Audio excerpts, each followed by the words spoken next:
How are you doing? I just wanted to come by and talk about multilingualism for babies, okay? Because so many families are multilingual and then they have a baby and they think, how are we going to manage all our family languages? So that's what we're going to talk about. But first, I'm Roya Caviglia and I created the Infant Communication Baby Sign Language course, which has helped hundreds of families over the last 7 or 8 years to improve communication with their babies, especially when it comes to multilingualism. You can create a strong bond with your baby from within the womb. You will be able to understand your baby's needs and wants and parent them with joy and confidence. Your child will grow up multilingual. They will be able to feel at home in all their cultures. Your children will be close to your family who live abroad, and you will all enjoy the opportunities of this wonderful international lifestyle that you lead. So, multilingual babies. Do you know what the single most important thing is, in my opinion, for raising multilingual children? It's to have good communication habits. What do I mean by that? Well, having a plan. Have a plan and then follow through. So you might have heard of different methods for raising multilingual children. One of the most popular ones is OPAL. It's OPOL, one parent or one person, one language. And this probably is the most well-known way of doing things and the one most multilingual families hear about and use as their plan. And it's quite a good plan. What it means is that each parent, especially when each parent has a different language, they speak their own language with their baby. So that was sort of the case with our family, that there was a period of time where I was speaking English. Well, actually, that's rather how it's going now. I speak English with our children, and my husband speaks only Italian with our children. But there are other methods. And so if you want to know more about those, I really encourage you to follow the link below and download your first family language plan worksheet. And that comes with a video where I explain these main options or methods that you can use to manage multilingualism in your family. There's OPAL. There is a minority language at home. That could be a situation where you live in a country that you and your partner speak the same language, but you live in a country that's another language, and then you speak the minority language, your language, at home. There are different ways that could work though. And there's time and place, where you choose a specific time and place in your routine for speaking different languages. That's really good for complicated language situations where you might have more than 2 languages to manage. And there are others. And so actually I discuss all of those in detail in another video. So download your family language plan and you will get that video and you will be able to create your first plan. Now with that plan, once you've learned about the methods and you've written down what you want to do on the activity sheet that's included, then you follow that plan and you will be building your communication habits with your children. Okay? And habits are so powerful because once we've got into the habit, into the routine, then it becomes just normal and natural for us.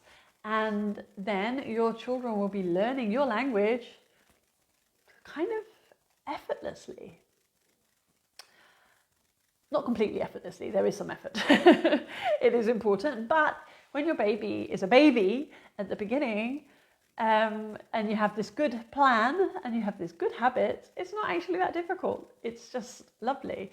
And generally I suggest each parent using the language of their heart, the one that they can express their emotions in best, the one that they know nursery rhymes in the best. That's generally the best choice for a family at the beginning. But what you'll notice on this activity worksheet is that I suggest that you do the worksheet every 6 months. Because your baby is developing, your situation might be changing, and you might need to adjust the plan. And that actually has happened in our case. We've had several different iterations of the plan.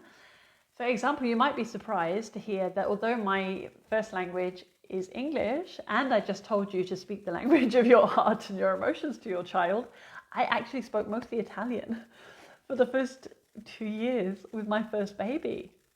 And that was really on purpose, because we knew that my husband would find it difficult to speak Italian with our children if our couple language was English, which it was. So we would all just end up speaking English, and Italian wouldn't have any chance. And my Italian is fairly good, so baby life is kind of simple. And so for the first months, especially when my husband was present with us, I spoke mostly Italian with my son. However, there is a point where, you know, your child, if it's a language that's not your strongest language, you might find that your child is getting to the same level. So there was a point where I noticed that our son, his Italian was very good, and I didn't want to teach him mistakes in Italian. His Italian was going to surpass mine, actually, and even now his Italian is better than mine. So that was the moment to switch over and only speak English with him.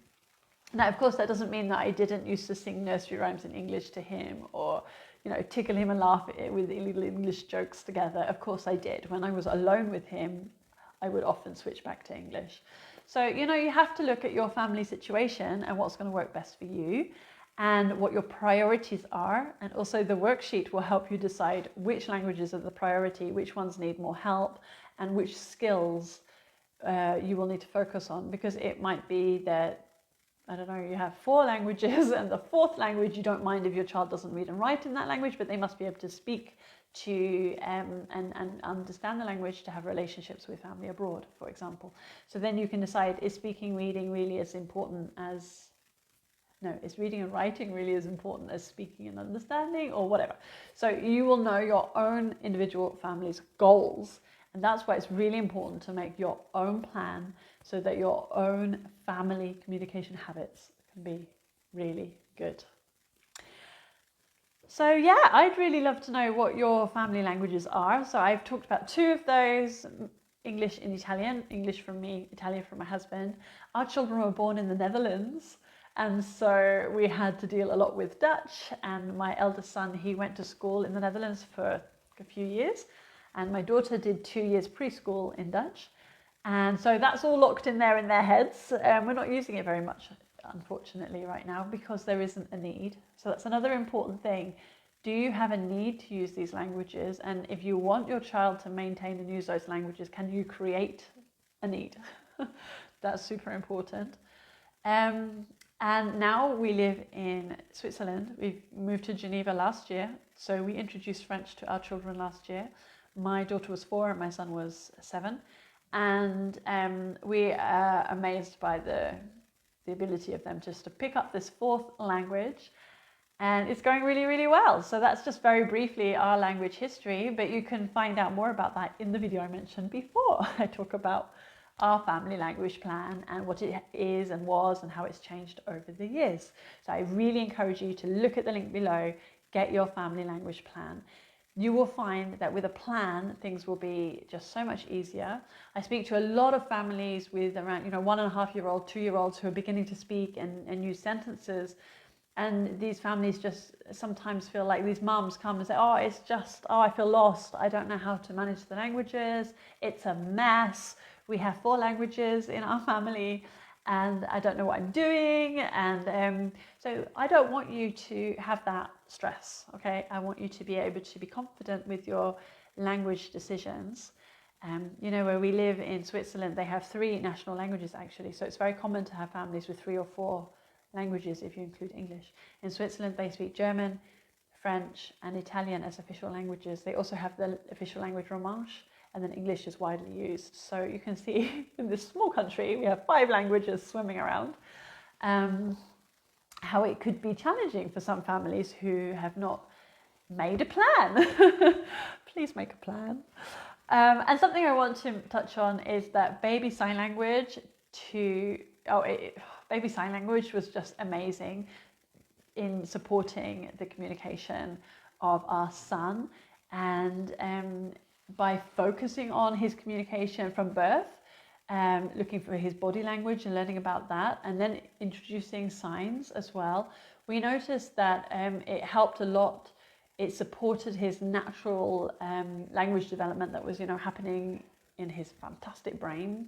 Babies have spectacular brains, and they're not just learning, but they are teaching us so much. So watch out, for body language and the signing, how it bridges the languages in your family. So I can tell you a little anecdote about that. I remember my son, when he was about a bit more than a year, maybe a year and a half, somewhere between 12 and 18 months old, we would sign often home. This is home or house, or in Italian casa. And you see it's the same sign, house, casa. Yeah, house or home, and home in Italian casa. It's the same sign, so it's bridging the languages.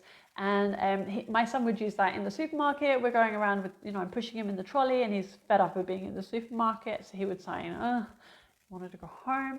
And then other times I remember he would use it in the car when we would park in front of our house, and he would recognize our home, and he'd sign home. And one day he was beginning to speak. It was definitely after 1 year old.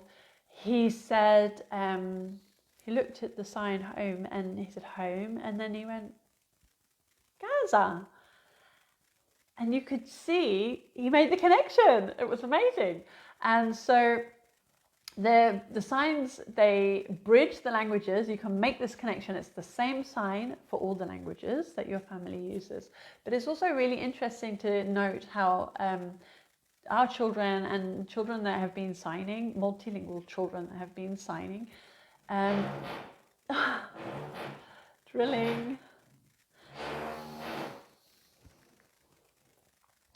Multilingual children who sign tend to code switch or mix up the languages much less, because they have noticed that the languages are separate languages.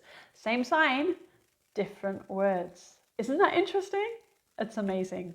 Anyway, they're doing some renovation work upstairs, so I think the drilling is going to continue. So I'm going to just ask you a couple of questions. What are your family languages? I would love to know, so write those in the comments down below. And if you want to make your own plan, your family language plan, it's great if you can start when you're pregnant, so that you can start those good habits from the day your baby's born.